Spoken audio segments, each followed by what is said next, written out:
राम राम। शनिदेव 29 तारीख तीसरा महीना 2025 को राशि बदलेंगे। कन्या राशि वालों के लिए यह है राशि परिवर्तन जो कि 2025 से 2027 के बीच का समय होगा। कैसा रहेगा, कैसे शनिदेव से लाभ उठा सकते हैं कन्या राशि वाले, कुछ एक परहेजों को करके, किन बातों का ध्यान रख के इस समय में भूमि, मकान, रिश्ते, इन सब चीजों में सुधार किया जा सकता है, अत्यधिक लाभ कमाया जा सकता है शनि देव के कुछ एक नियम और कुछ एक उपायों का ध्यान रख के। अगर आप इन बातों का ध्यान रख लेते हैं तो यह 2.5 साल आपके लिए यादगार 2.5 साल बनने वाले हैं। तो देर किस बात की, आइए जानते हैं क्या है वह परहेज, क्या है वह उपाय जो आपको 2.5 साल करके शनिदेव का आशीर्वाद प्राप्त करना है।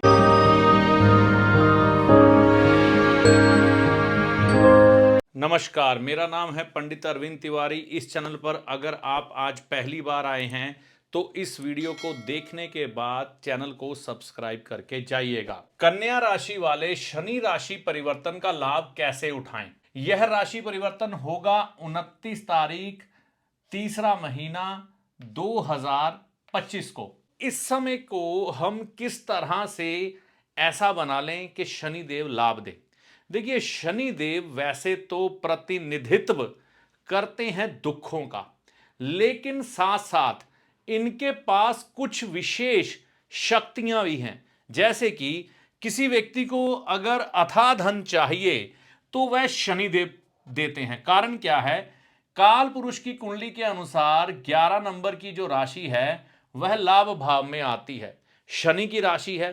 तो शनि के हाथ में ही वह कुंभ है जो धन से भरा हुआ है, जल से भरा हुआ है, और जो कर्म व्यक्ति अपने जीवन में करता है, यानी कि मकर राशि, जिसका अधिकार दशम भाव में है।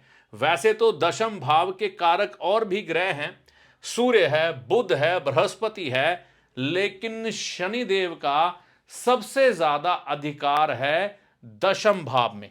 तो दशम भाव कर्म का और कर्म से होने वाले लाभ का, इन दोनों का अधिकार शनि देवता के पास है। इसीलिए शनि देवता को कर्मों के अनुसार दंड देने का भी अधिकारी कहा गया है। तो यह समय नहीं लगाते धर्मराज का रूप धारण करने में। ज्योतिष शास्त्र में कहा जाता है कि 11वां जो भाव है ना, ये अदालत का है। अदालत का वह जज यहां पर बैठता है जो आपके कर्मों का हिसाब करता है। तो कर्मों के हिसाब करने के बाद ये है लाभ और ये है हानि। तो यहां के फल प्रकट हो जाते हैं। अगर अच्छे कर्म किए हैं तो यह भाव आपको काफी बलवान दिखाई देगा, और अगर बुरे कर्म ज्यादा किए हैं तो यह भाव आपको ज्यादा बलवान दिखाई देगा। तो इसका बैलेंस करने वाले शनिदेव होते हैं जो अपनी कलम से आपका भाग्य लिखते हैं, जो आपको इस भाव में शुभता के रूप में प्राप्त होता है और इस भाव में अशुभता के रूप में प्राप्त होता है। तो यह जो शनि देवता है, अगर इनके पास दुख देने का अधिकार है तो सुख भी यही देते हैं। यह आपके कर्मों को फिल्टर करते हैं, उसमें से जो अच्छा है निचोड़ के आपको दे देते हैं, और जो बुरा है वो भी निचोड़ के आपको दे देते हैं। कुछ भी अपने पास नहीं रखते। उसका कारण है अंधकार। रात का समय शनिदेव का होता है और रात के अंधकार में कुछ भी दिखाई नहीं देता। इसलिए वैरागी ग्रह माने जाते हैं शनिदेव, जो किसी भी चीज का मोह नहीं रखते, सिर्फ पहरेदार हैं आपके कर्मों के और उनसे इकट्ठे हुए संचित कर्मों के, जो शुभता और अशुभता के साथ आपके जीवन में प्रकट होते हैं। तो यह शनिदेव जब राशि बदलते हैं तकरीबन 2.5 साल के बाद, सबसे ज्यादा धीरे चलने वाले यह ग्रह फिर आपके जीवन में कई शुभ और अशुभ परिणाम लेके आते हैं। जैसे कि इस समय शनिदेव विचरण कर रहे हैं 29 तारीख तक यहां पर, और 29 तारीख के बाद यह यहां से निकलेंगे और मीन राशि में आपके सप्तम भाव में आ जाएंगे। काल पुरुष की कुंडली के अनुसार यहां पर वैसे तो सप्तम राशि पड़ती है, जो कि शनि की उच्च की राशि मानी जाती है, और शनि यहां पर सबसे अधिक बलवान होते हैं। सबसे अधिक, एक इस भाव में बलवान होते हैं शनिदेव, दूसरा इस भाव में बलवान होते हैं। तो आप एक बात को समझ के रखिएगा कि यह शनि आपके कर्मों को फिल्टर करेंगे। अब देखेंगे कि आपकी जिंदगी में क्या क्या शुभ फल लेके आने वाले हैं।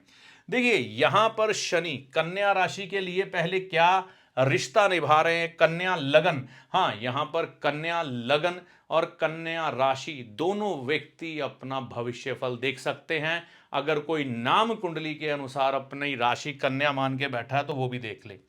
तो यहां पर मूल त्रिकोण जो राशि है शनिदेव की, यह छठे भाव में है, और मकर राशि जो है यह इनके पंचम भाव में है। तो यहां पर शनिदेव की भूमिका मिश्रित है। तो यहां पर शनि रोग, ऋण, रिपु और झगड़ों के कारक बन के आपके जीवन में कष्ट भी प्रदान कर रहे हैं, और यहां पर यह संतान भाव के स्वामी होकर आपको संतान से संबंधित सुख भी प्रदान कर रहे हैं।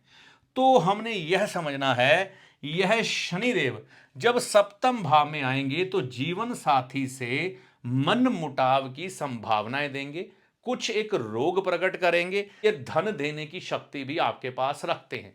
जब जब शनिदेव आपके लगन को दृष्ट करते हैं, चाहे वह इस भाव से हो, चाहे वह इस भाव से हो, चाहे वह इस भाव से हो, या फिर खुद यहां पर हो, आपके जीवन में कोई ना कोई बड़े परिवर्तन आते हैं। जैसे कि आप, ऐसा हो सकता है आपके विवाह के लिए बातें चल रही थी, विवाह होने के कुछ संजोग बन जाए। आपके जीवन में बहुत देर से रुका हुआ था एक काम, आप गाड़ी लेना चाहते थे, आप विदेश जाना चाहते थे, आप नया व्यापार, नई पार्टनरशिप शुरू करना चाहते थे, वह काम खुल जाते हैं। कोई मकान बनाना चाहता था, लेना चाहता था, तो यहां पर शनि ये संकेत कर देते हैं कि आपको यह चीजें मिलेंगी। लेकिन अगर यहां पर अनुकूल दशा मिली तो यहां पर हमें दशा कौन सी चाहिए? बृहस्पति की। अगर दशा हुई और लाभ की, यानी कि चंद्रमा की और शुक्र की, और विदेश जाना है तो यहां पर शुक्र और सूर्य की, फिर आगे और ज्यादा डीप चले जाते हैं हम, लेकिन मुख्य तौर पर बता रहा हूं, ठीक है। तो इसके अनुसार विदेश यात्रा, दोनों के अनुसार यहां पर धन और भाग्य, यहां पर मकान, गाड़ी, और अगर यह दशा हुई तो लड़ाई झगड़े और संतान के लिए उन्नति भी देखने को मिलती है। तो अब यह चीजें लेकर शनिदेव मिश्रित फल लेकर आपके जीवन में आए हैं, आपको लाभ भी देंगे, लेकिन साथ साथ में क्योंकि ये छोटे छोटे रोगों का ग्रह है, तो आपके जीवन साथी को और आपको खुद को यह रोग दे सकते हैं, और यहां से ये दशम दृष्टि लेके जाएंगे इस भाव में, तो परिवार में भी छोटे मोटे रोग आने की संभावनाएं शनिदेव इस समय प्रकट कर देते हैं। तो इन चीजों से बचना कैसे है? शुभ फल मिले, अशुभ फल घटें, लेकिन आग के पास व्यक्ति अगर खड़ा हो तो ताप तो लगता ही है। तो शनि के साथ थोड़ा ताप झेलने की हिम्मत जुटा के रखिएगा। शनिदेव अनुशासन में लाने वाले ग्रह हैं, सुख देंगे तो दुख भी देंगे, लेकिन व्यक्ति को जीवन में दोनों चीजें अनुपात में ही मिले तो अच्छा है, सुख और दुख। तो यहां पर सबसे पहला काम क्या करना है, जीवन में अगर आप बड़े फैसले लेने वाले हैं, चाहे व्यापार हो, चाहे मकान हो, चाहे गाड़ी हो, चाहे रिश्ते हो, या जीवन में कोई भी काम हो, अगर आप शादीशुदा हैं तो अपनी स्त्री से सलाह करके वह कार्य करें, और अगर आप स्त्री हैं तो अपने पुरुष से बात करके आगे जीवन के डिसीजन बड़े लें। तो माता पिता तो है ही हैं, उनसे बात करके आगे बढ़ें, या आपकी कोई महिला मित्र है या आपकी बहन ही है, उससे सलाह कर लें। घर समय पर आए। जब भी शनिदेव यहां पर आते हैं तो व्यक्ति सबसे पहला अनुशासन क्या भंग करता है कि व्यक्ति का ये शनि अगर खराब फल देने पे आएगा तो क्या देखने को मिलेगा? व्यक्ति अपने घर पे लेट आना शुरू कर देगा, मित्र मंडली के साथ घूमना शुरू कर देगा। तो यहां पर यह नहीं करना है, समय पर घर पहुंचना है और अपने परिवार को समय देना है। शनिदेव अपने अपने परम मित्र शुक्र को कभी उदास नहीं देख सकते। तो आपको अपने जीवन साथी के पास, चाहे वो महिला है चाहे पुरुष है, परिवार के पास, बच्चों के पास पहुंचना पड़ेगा समय पर। अगर नहीं पहुंचेंगे तो यह दंडित करेंगे, आपको दंड देंगे, छोड़ेंगे नहीं। मतलब इनका दंड ये नहीं होगा कि आपको डंडे मारेंगे, परेशानियां बढ़ा देंगे। तो शनिवार के दिन अगर आपने अपने परिवार को समय दे दिया है ना, आपकी पत्नी, आपके बच्चे, अगर आपकी शादी नहीं हुई है तो माता पिता, बहन, भाई, और उनको समय दिया, रेस्टोरेंट में खाना खाया, तो सबसे बढ़िया काम है। शनिदेव की एक बहुत अच्छी नेचर है, जितने भी आपके इर्द गिर्द फालतू लोग होंगे, दोगले लोग होंगे, जो आपके कभी काम नहीं आएंगे, सिर्फ एक झुंड इकट्ठा कर रखा। लोग कहते हैं मंगल उच्च का हो, ये होता है मित्र यार रिश्तेदारों से ज्यादा। उनमें से ये भी तो देखो ना, आपके काम कितने आने वाले हैं, है ना। यार दोस्त जितने मर्जी इकट्ठे कर लो, एक राजा के पास कितनी प्रजा है, कितने उसके आजू बाजू लोग हैं मंत्रिमंडल के रूप में, हर एक उसे जानने वाला है, लेकिन काम आने वाला है क्या? कोई नहीं मिलता। तो जो काम आने वाला है वही आपका सगा है, तो वो है आपका परिवार। अगर जिंदगी में कभी आप बीमार पड़ गए ना, तो आपकी गंदगी आपके मित्र नहीं उठाने आएंगे, आपके परिवार के लोग, खास तौर पर आपकी धर्मपत्नी या माता आपके मल मूत्र को उठाती है उस समय। तो सबसे बड़े मित्र, सबसे बड़े रिश्तेदार यह लोग हैं। और शनि कहते हैं अगर ये दुखी हुए ना तो मैं छोड़ूंगा नहीं। वो क्यों नहीं छोड़ेंगे? क्योंकि यहां पर वह अपने मित्र शुक्र के घर आए हैं और आपके परिवार के भाव को देख रहे हैं। शनिदेव ने या तो अपने मित्र शुक्र से बहुत प्रेम किया है या अपनी माता जी से, ठीक है ना। तो इनको कभी भी दुखी नहीं वो देख सकते। अगर दुखी करोगे तो ये दंड देंगे, ठीक है ना। परिवार के साथ समय बिताएं, रात की शादी में जरूर जाए। यहां पर क्या होता है, और हाँ, साथ में काले कपड़े पहन कर जाए। अब खुश हो जाओ भैया, किसी को तो काले कपड़े पहनने के लिए बोला है मैंने, नहीं तो छुड़वा देता हूं ज्यादातर।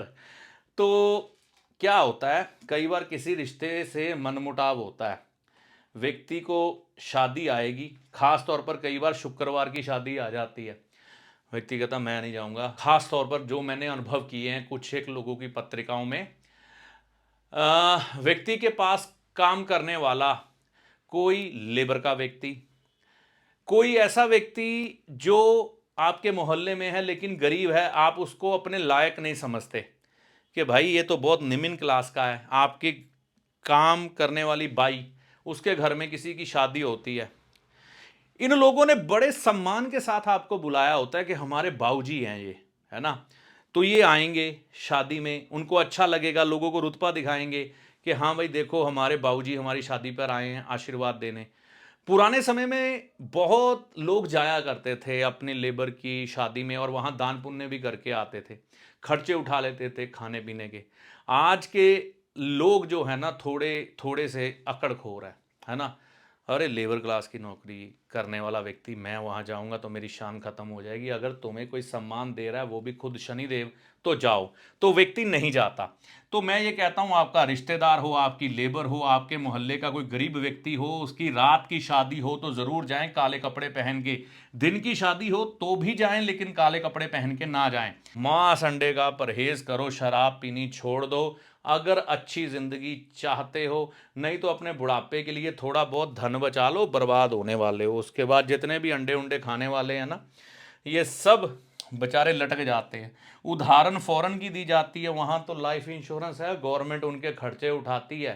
तो आप 3,000 रुपए की पेंशन में जी लोगे क्या, बुढ़ापा पेंशन? यहाँ पर हमने ये समझना है कि हमने इन चीज़ों का त्याग करना है, तभी बचना है ना। क्योंकि हम खुद ही सरकार को टैक्स समय पर नहीं देने वाले लोग हैं। हम टैक्स की चोरी करते हैं, पूरी तरह से सरकार का सहयोग नहीं करते। तो जो सुविधाएं विदेशियों को मिलती हैं वह उनके कर्मों के अनुसार मिलती है। वो हर तरह से सहयोग करते हैं, हर तरह का टैक्स देते हैं, सरकार सुविधा देती है, तो यहाँ कुछ नहीं मिलता, ठीक है ना। अब जितने नुक्स निकालने हैं बैठ के अपने मन में बिल्कुल बिल्कुल बिल्कुल करी जाओ। रक्तदान करें, मंगलवार का दिन सबसे ज्यादा शुभ है। तो ये परहेज है आपके, कुछ एक कर लें, बहुत बढ़िया रह जाएंगे। अब कुछ एक उपाय, बुधवार शुक्रवार को गाय की सेवा करें, बेटी पत्नी बहन के साथ बाजार जाए।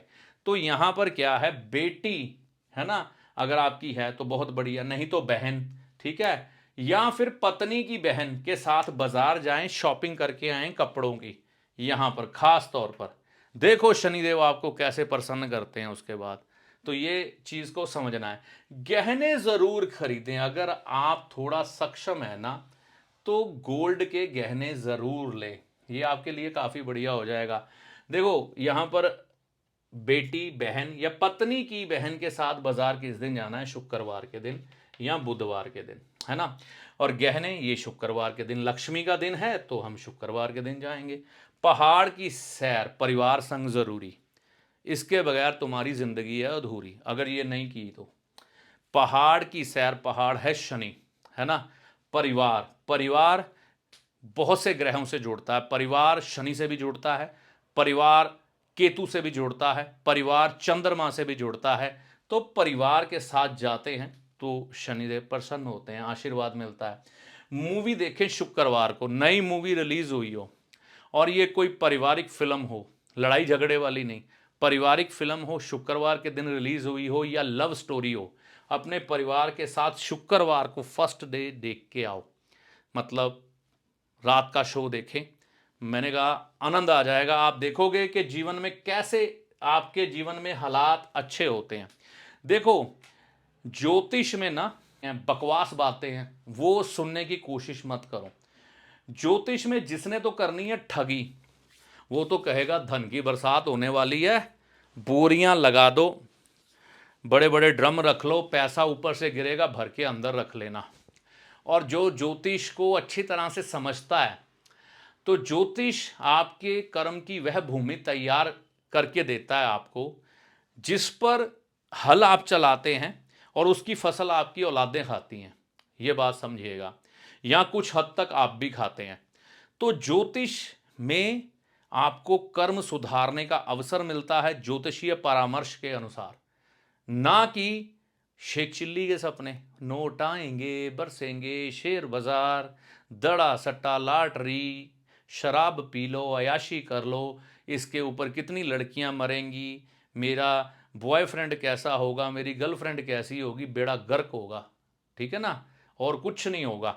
तो हमने यह समझना है कि ग्रहों से लाभ लेने की एक प्रक्रिया है और इस प्रक्रिया को जो फॉलो करेगा वही ग्रहों से लाभ ले सकता है। अगर किसी को आज लाभ मिल रहे हैं, वो ज्योतिष के सिद्धांतों पे, कर्म के सिद्धांतों पे नहीं चल रहा, तो एक अच्छे ग्रह की जो कहते हैं ना कि दशा चल रही है, आपको एंजॉय कर लो। जब ये गिरेगा ना, तुमको उठाने वाला उसके बाद कोई नहीं होगा। फिर जितने मर्जी ज्योतिषियों के पास घूम लेना, ज्योतिषी भी आपको वैसे ही मिलेंगे, ये बात समझना। तो बस यही आपको समझाना था। थोड़ा मैं हृदय की गहराइयों में उतर जाता हूँ क्योंकि कई बातें थोड़ी कड़वी होती हैं, है ना। तो हम तो भैया नीम है ना। मेरे गुरुजी कहते थे कि भैया हम तो नीम है, खाने में कड़वे हैं पर गुण बहुत हैं। तो नीम कड़वी ज़रूर होती है, सच्चाई पसंद लोग हैं, सच्चाई बोलते हैं, कड़वी है, सच्चाई है जो बदलेगी नहीं। तो ये बात को आपको याद रखना है।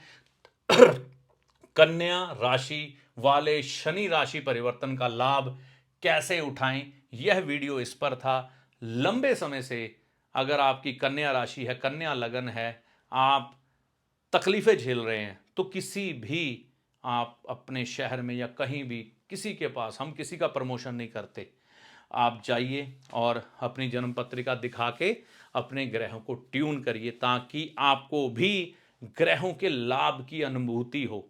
आप जैसे ग्रहों से लाभ उठाएंगे आपको मालूम पड़ेगा ज्योतिष कैसे कण कण में समाया हुआ है, तो फिर आप कहेंगे आनंद आ गया। देखिए ज्योतिषी को कभी भी चमत्कारी बाबा ना समझे जो जादू की छड़ी घुमाएगा और आपके सामने धन की ढेरी लगा देगा। और ज्योतिषी ना ही कोई जादूगर है जो छलावे में रखकर आपको आपके सारे दुख दर्द दूर कर देगा। ऐसा कुछ भी ज्योतिषी के पास नहीं होता। ज्योतिष विद्या एक ईश्वरीय विद्या है। ज्योतिष विद्या से हम आपके समय की गणना करते हैं कि कब आपका अच्छा समय है, कब आपका बुरा समय है और आपको किन किन बातों का ध्यान रखना चाहिए, इसके बारे में हम आपको बताते हैं और आपको बताते हैं कि आपको किस मार्ग को चुनना चाहिए और किस मार्ग पर चलना चाहिए। अपने अच्छे और बुरे के लिए आप खुद जिम्मेवार होते हैं।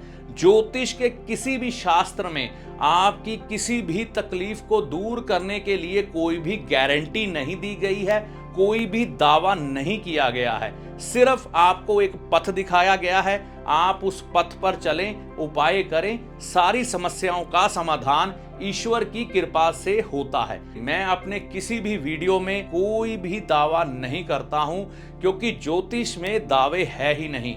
इस वीडियो में दी गई जानकारी आपको कैसी लगी कमेंट करके अपनी राय दे। वीडियो अच्छा लगा तो लाइक व शेयर करें। चैनल पर पहली बार आए हैं या बहुत समय से चैनल के साथ चल रहे हैं तो इस चैनल को सब्सक्राइब करके जाएं। इस वीडियो में दी गई जानकारी का लाभ माता रानी की कृपा से आपको होगा। जय माता दी।